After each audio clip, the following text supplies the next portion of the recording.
नमस्कार मित्रांनो, मी आहे नामदेव बाने आणि तुम्ही पाहत आहात आपला YouTube channel stock market in Marathi.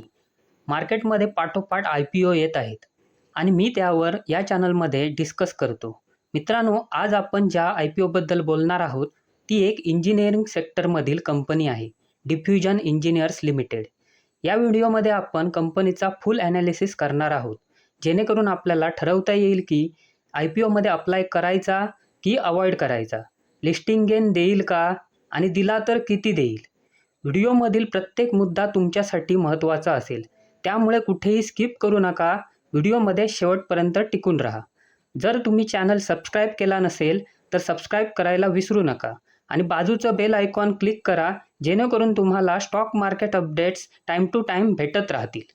नेहमीप्रमाणे सर्वात आधी आपण या कंपनीचं बिझनेस मॉडेल समजून घेऊ. ही एक इंजिनिअरिंग सेक्टरमधील कंपनी आहे जी मॅन्युफॅक्चरिंग करते वेल्डिंग कन्झ्युमेबल्स. म्हणजे वेल्डिंग करण्यासाठी ज्या मटेरियल्सचा, ज्या गोष्टींचा वापर होतो ते बनवण्याचं काम ही कंपनी करते. त्यानंतर वेअर प्लेट्स बनवण्याचं काम ही कंपनी करते. हेवी इंजिनिअरिंग प्रोडक्ट्स बनवण्याचं पण काम ही कंपनी करते. त्याचबरोबर वेल्डिंग आणि कटिंग इक्विपमेंट्स म्हणजे मोठमोठे आयरन रॉड्स असतात, त्यांना कटिंग करण्यासाठी जे इक्विपमेंट लागतात ते इक्विपमेंट्स बनवण्याचं काम पण ही कंपनी करते. हे कंपनीचं मेन बिझनेस मॉडेल आहे. आणखी थोड्या डिटेल्समध्ये यांच्या बिझनेसला समजायचं झालं तर हेवी इंजिनिअरिंग इक्विपमेंट्सच्या रिपेअरिंग आणि मेंटेनन्सचं पण काम ही कंपनी करते. आणि त्याशिवाय ह्यांचा जो बिझनेस आहे, इंजिनिअरिंग सोल्युशन प्रोव्हाइड करणे, डोमेस्टिक आणि इंटरनॅशनल मार्केटमध्ये ही कंपनी इंजिनिअरिंग सोल्युशन प्रोव्हाइड करते. म्हणजे या कंपनीचा कुठे ना कुठे इंटरनॅशनल मार्केटमध्ये सुद्धा एक्सप्लोजर आहे. बिझनेस मॉडेल ठीकठाक आहे, पण IPO अप्लाय करण्यासाठी आपल्याला अजून काही गोष्टी पाहाव्या लागतील. त्याआधी थोडक्यात आपण IPO टाईमलाईन आणि डिटेल्सवर नजर टाकू. उद्या 26 सप्टेंबरला IPO ओपन होईल आणि 30 सप्टेंबरपर्यंत तुम्ही IPO अप्लाय करू शकता. 30 सप्टेंबरला IPO क्लोज होईल. 1 ऑक्टोबरला तुम्हाला IPO अलॉट झाला की नाही हे समजेल. अलॉट झाला नसेल तर 3 ऑक्टोबरला तुमचे पैसे रिफंड होतील आणि अलॉट झाला असेल तर 3 ऑक्टोबरलाच तुमच्या डीमॅटमध्ये शेअर्स क्रेडिट होतील. आणि फायनली 4 ऑक्टोबरला मार्केटमध्ये कंपनीचं लिस्टिंग होईल. तुम्हाला लिस्टिंग गेन किती झाला हे समजेल. प्राईस बँड 159 ते 168 रुपये पर शेअर आहे. अप्लाय करताना 168 या अपर प्राईस बँडला बिड लावा, कारण कट ऑफ प्राईस बँडला IPO अप्लाय केला तर अलॉटमेंटचे चान्सेस जास्त असतात. 88 शेअर्सची लॉट साईज आहे. कमीत कमी एका लॉटला अप्लाय करण्यासाठी तुमच्याजवळ 14,784 रुपये इतका फंड असणे आवश्यक आहे. 158 करोडची इश्यू साईज आहे. खूप छोटा IPO म्हणू शकता. पूर्णपणे 158 करोडचा फ्रेश इश्यू आहे. OFS 0 आहे. त्यामुळे कंपनी IPOमधून येणारा सर्व पैसा तिच्या बिझनेस एक्सपान्शनसाठी यूज करेल अशी आपण आशा करू शकतो. आता आपण मेन पॉईंट या कंपनीचे फायनान्शियल्स पाहूया, ज्यावरून आपल्याला समजेल कंपनी फंडामेंटली स्ट्रॉंग आहे की नाही. ॲसेट्स पाहिले तर ठीकठाक ग्रोथ दिसते. रेव्हेन्यू म्हणाल तर 2022मध्ये 208 करोड होता, तो वाढून 258 करोड झाला. 2023मध्ये 25% ग्रोथ दिसते. 2023 पासून 2024 पर्यंत पाहिलं तर 258 वरून 285 करोड इतका झाला. जवळजवळ 10 ते 11%च ग्रोथ पाहायला मिळते. नेट प्रॉफिट पाहिले तर 2022मध्ये 17 करोडवरून 2023मध्ये 22 करोड इतके पाहायला मिळेल.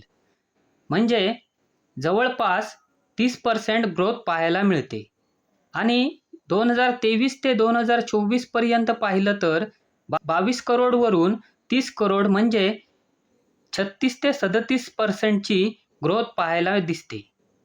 रेव्हेन्यूच्या तुलनेत प्रॉफिटची ग्रोथ चांगली आहे. नेटवर्थ आणि रिझर्व्स पण ठीकठाक दिसत आहेत. टोटल बॉरोविंग खूप महत्त्वाची आहे. 2022 ते 2023मध्ये 24 करोडवरून 48 करोड म्हणजे ऑलमोस्ट डबल झाली. पण 2024मध्ये पाहिलं तर यावर कंट्रोल केला गेला आहे. 48 करोडवरून 34 करोडच्या आसपास करून ठेवलं आहे. जवळजवळ प्रॉफिटच्या आसपास डेट आणून ठेवलं आहे, म्हणजे टोटल डेट खूप कमी आहे. आता पाहूया आपण KPI की परफॉर्मन्स इंडिकेटर. कंपनीचा ROE रिटर्न ऑन इक्विटी 18% आणि ROCE return on capital employed 20%. दोन्ही पण ठीकठाक पाहायला मिळते. डेट ऑन इक्विटी 0.18 आहे. मगाशीच आपण पाहिलं कंपनीचं डेट खूप कमी आहे, त्यामुळे डेट इग्नोर केलं तरी चालेल. रिटर्न ऑन नेटवर्थ 18% आहे आणि कंपनीची price to book value 2.47. Profit margin पाहिले तर 10% आहेत. आता पाहूया कंपनीचे पियर्स कंपॅरिझन. डिफ्युजन इंजिनियरच्या पियरमध्ये AIA इंजिनिअरिंग लिमिटेड ही एक दिग्गज कंपनी आहे. मार्केट कॅप 40 करोडच्या आसपास आहे. 4,800 करोडच्या आसपास रेव्हेन्यू आहे आणि प्रॉफिट पण जवळजवळ 1100 करोड चांगल्या प्रकारे कळते. पण PE पाहिला तर 36 आणि PB 6 पट आहे. कंपनी खूप चांगली आहे, पण हायर व्हॅल्युएशनवर मिळत आहे. ॲडॉर इंजिनियर्सचे पण रेव्हेन्यू आणि प्रॉफिट चांगल्या प्रकारचे आहे, पण ह्याचा PE 27च्या आसपास आहे आणि PB जवळजवळ 5 पट दिसतो. डिफ्युजन इंजिनियर्स तुम्हाला पियर्सच्या व्हॅल्युएशनच्या तुलनेत स्वस्त दिसते. ह्याचा PE आहे 20.40 आणि PB 2.47. जवळजवळ प्राईस टू बुक व्हॅल्यू 2.5 पट ठेवली गेली आहे. म्हणजे तुम्हाला लिस्टिंग गेन मिळेल, पण जास्त लिस्टिंग गेनची आशा करू नका. लिस्टिंग गेन किती मिळेल हे आपण आता पाहू. GMP ग्रे मार्केट प्रीमियम पाहिला तर आजच्या तारखेला 80 आहे. या GMP नुसार अंदाजे 248ला कंपनी लिस्ट होताना दिसेल. पण हे पण लक्षात ठेवा, GMP लिस्टिंग होईपर्यंत कमी जास्त होत असतो. मगाशी जे आपण कंपनीचे डिटेल्स पाहिले त्यानुसार निगेटिव्ह लिस्टिंग होण्याचे चान्सेस खूप कमी दिसतात. पण हे सर्व लिस्टिंगच्या वेळी मार्केटच्या बिहेवियरवर अवलंबून आहे. वर्स्ट कंडिशनमध्ये मार्केटचा बिहेवियर खराब राहिला तर 170 किंवा त्यापेक्षा जास्त लिस्ट होताना दिसेल. निगेटिव्ह लिस्टिंगचे चान्सेस खूप कमी दिसतात. आणि सर्व काही व्यवस्थित राहिलं, मार्केटचा मूड चांगला राहिला तर तुम्हाला 250 किंवा त्यापेक्षा जास्त लिस्टिंग होताना दिसेल. तर आता तुम्ही ठरवा की या IPOला अप्लाय करायचा की नाही करायचा.